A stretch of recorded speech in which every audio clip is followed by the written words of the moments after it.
क्या आप जानते हैं कि बर्तानिया की तारीख का सबसे बड़ा डकैती 60 और 17 साल के बूढ़ों ने किया था?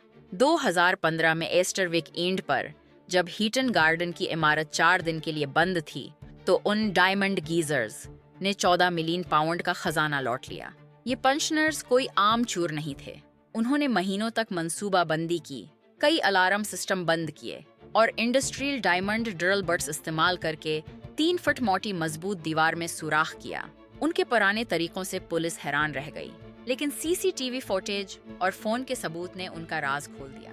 आखिर में उनकी अपनी शेखी और लालच ने उन्हें पकड़वाया। ये सदी का जुर्म था जो बूढ़े मास्टरमाइंड्स ने अंजाम दिया था।